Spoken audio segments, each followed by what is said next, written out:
Hello and welcome दोस्तों to 5 minutes engineering. आज का वीडियो आगे बड़ा कमाल का होने वाला है दोस्तों, क्योंकि आज की इस वीडियो में देखिए मुद्दा लेके आ गया हूं ओहे वर्सेस लेहे, बराबर है कि नहीं जी। लेकिन ये समझ नहीं आ रहा होगा मैंने अभी क्या बोला, इसको थोड़ा एनकोड करते हैं। कहीं ये एनकोड वाला तो मामला नहीं। हाँ जी, इधर भी ई दिख रहा है, एंड में इधर भी ई दिख रहा है, तो ये कौन सा एनकोडिंग है? वैसे यार टाइटल से आपने देख ही लिया होगा, it is one hot encoding and label encoding को आज हम लोग भैया एक तरीके से कंपेयर करने वाले हैं। उनके जो थोड़े डिफरेंस पॉइंट्स हैं, उनके जो सिग्निफिकेंट पॉइंट्स हैं, उनके बारे में आज बहुत चर्चा करने वाले हैं एक एग्जांपल के थ्रू। ऑब्वियसली देखिए, जैसे कि हमारा डेटा सेट है, हमारे पास बड़ा प्यारा है हमें जी वो डेटा सेट, उसमें ना हमारा एक फीचर, उसमें कैटेगोरिकल डेटा है भाई साहब। जैसे कि अलग अलग एनिमल्स के नाम हो सकते हैं, टाइगर, डॉग, कैट, है ना। अलग अलग शहरों के नाम हो सकते हैं, पुणे, दिल्ली, मुंबई। अलग अलग कंट्रीज के नाम हो सकते हैं। अलग अलग भैया आपकी जो स्ट्रीम्स होती है, जैसे कि अभी हमने एग्जांपल कंसीडर किया है आर्ट्स, कॉमर्स, साइंस, बराबर है, कुछ ऐसा एग्जांपल है। तो ये कैटेगरीज है भैया हमारे सामने, ये नाम है हमारे सामने। लेकिन हमारा मशीन जो है ना भाई साहब, हमारा जो मॉडल है वो ये नाम नहीं समझ पाएगा, उसको आंकड़ा यानी कि आंकड़ाफिकेशन करना पड़ेगा।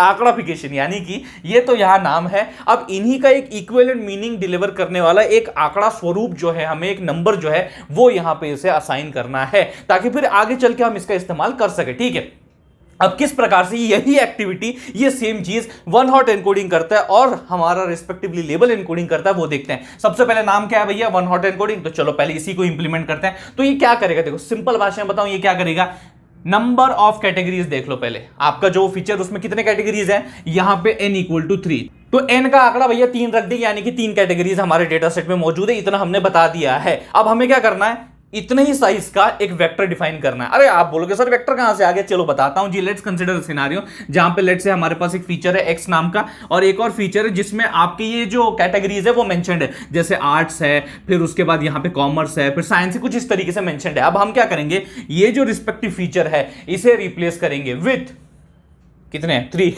ये एक उंगली ढक्कन पकड़ रही है। तो यहां पे भैया 3 आपके फीचर्स और जनरेट होंगे, और वो फीचर का अगर पकड़ोगे तो वो जो हर एक का सैंपल का वेक्टर, जैसे कि sample number 1, sample number 2, sample number 3, तो हर एक के लिए एक वेक्टर जनरेट होगा जो बताएगा बेसिकली कि ये आर्ट्स का स्टूडेंट है, कॉमर्स का स्टूडेंट है या साइंस का स्टूडेंट है। देखो जी, मैं आपको एग्जांपल के तौर पे बताता हूं। जैसे भी आर्ट्स है तो हम क्या करेंगे, यहां पे ये जो कॉलम है इसे रिप्लेस करेंगे with such kind of 3 columns, बराबर है। जिसे हम लोग यहां पे लेट से ये आर्ट्स वाला अगर बता दूं, ये कॉमर्स वाला और ये साइंस वाला, कुछ इस तरीके से अगर मैं डिनोट करना चाहूं तो वो देखो कैसे होगा।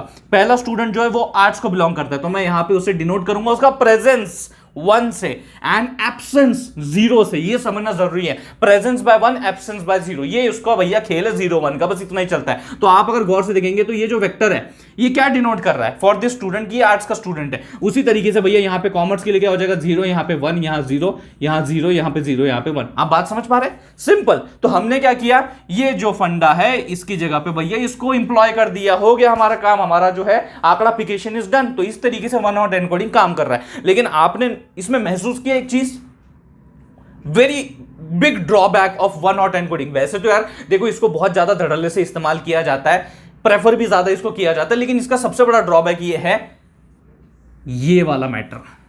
अगर कुछ इस प्रकार से आपकी एन की जो साइज है अगर वो छोटी है, स्मॉल है, 3, 4, 5 है ना, छोटी छोटी मोटी, अगर आपकी द नंबर ऑफ कैटेगरीज है स्मॉल, तो उस केस में आप इसको इंप्लॉय कर सकते हैं, इसका इस्तेमाल कर सकते हैं। लेकिन भाई साहब अगर n = 100 है, मान लो just consider a scenario, n = 100 है, तो उस केस में क्या आप भैया ऐसे न्यू 100 फीचर जोड़ोगे? ऑब्वियस सी बात है, जोड़ना तो पड़ेगा, क्योंकि आपने क्या किया है, वन हॉट एनकोडिंग को इस्तेमाल किया है। तो by the rule, by the nature, by the behaviour, आपके जितने कैटेगरीज है उतना ही आपका क्या रहेगा, नंबर ऑफ फीचर रहेगा, और उतना ही बड़ा एक vector for each and every sample रहेगा। और मान लो ये सैंपल्स आपके मिलियंस में, तो सोचो फिर ये कितना कॉम्प्लेक्स डेटा सेट आपका बन के सामने तैयार होगा जी। तो ये कॉम्प्लेक्सिटी जो है वो इंक्रीज हो जाती है as the number of categories increase in your data set. तो इसीलिए ये सजेस्ट किया जाता है कि भैया इतने जो नॉर्मली कैटेगरीज हम डील करेंगे तो उसमें हम लोग भैया वन हॉट एनकोडिंग का इस्तेमाल कर सकते हैं। लेकिन अगर बहुत ज्यादा रहे, तो अगर ऐसा रहा मामला, तो फिर क्या किया जाए, और हमको ये कॉम्प्लेक्सिटी भी नहीं बढ़ानी, तो क्या किया जाए? और तो ये है ना, काहे टेंशन ले रहे हो, ये है लेबल एनकोडिंग है, ये संभाल लेगा। ये क्या करता है, देखो अब इसी प्रॉब्लम को हम लेबल एनकोडिंग में लगाते हैं। ये क्या करता है, लेट्स से हमारे पास वही एक हमारे डेटा सेट में एक एक्स फीचर है, कुछ वैल्यूज होंगे, लेट्स से उनके क्या बोलते हैं परसेंटेजेस हैं, बराबर है, उनके 10th के परसेंटेजेस है, बेस्ड अपॉन दैट यहाँ पे 11th 12th में उन्होंने क्या लिया, आर्ट्स लिया, साइंस लिया, कॉमर्स लिया, वो डिपेंड करता है। और यहाँ पे भैया आपका वो कैटेगरी वाला फंडा होगा, है ना। तो यहाँ पे मैं लिख देता हूँ क्या करें, कैटेगरी वाला फंडा। यहाँ पे कैटेगरी जो है आपकी मौजूद होंगी, यहाँ पे मेरे सैंपल नंबर 1 2 3 कुछ इस तरीके से डेटा सेट आपको दिखाई दे रहा है जो यहाँ पे था। लेकिन फाइनल नजारा ये नहीं होगा, फाइनल नजारा ये नहीं होगा। आपका यहाँ पे आर्ट्स था, फिर कॉमर्स था, साइंस था, सही है। लेबल एनकोडिंग में हम क्या करते हैं, we simply assign numbers at the places of these categories.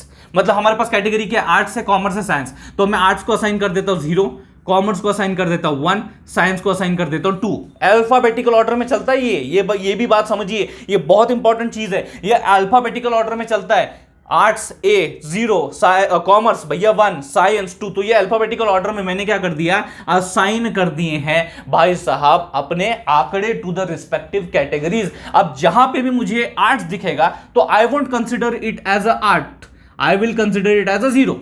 जहां कॉमर्स रहेगा वहां पे मैं कॉमर्स नहीं, वहां पे 1 ले लूंगा, जहां साइंस रहेगा वहां 2 ले लूंगा। तो यहां पे 2 1 0 1 2, आप बात समझ पा रहे हैं, यानी कि यहां पे नंबर ऑफ फीचर्स इंक्रीज नहीं होंगे आपके, वहीं पे आपके जो कैटेगरीज हैं उनकी जगह पे उनके जो आंकड़े हैं बेसिकली वो वहां रख दिए जाएंगे।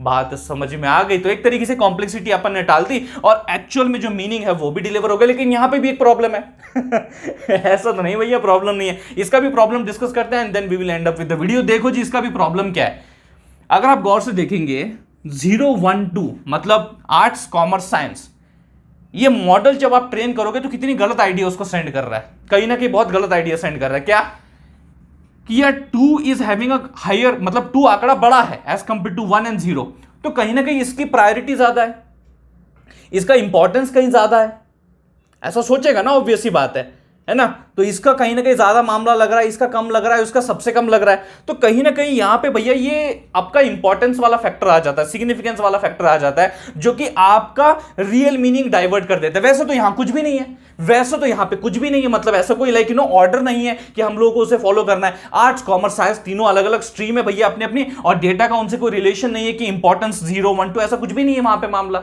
बट फिर भी इन आंकड़ों से हमें या फिर उस मॉडल को जो ट्रेन हो रहा है उसे तो यही भैया एक तरीके से भावना मिलती है, तो यहां पे उसका ड्रॉबैक निकल के आ जाता है।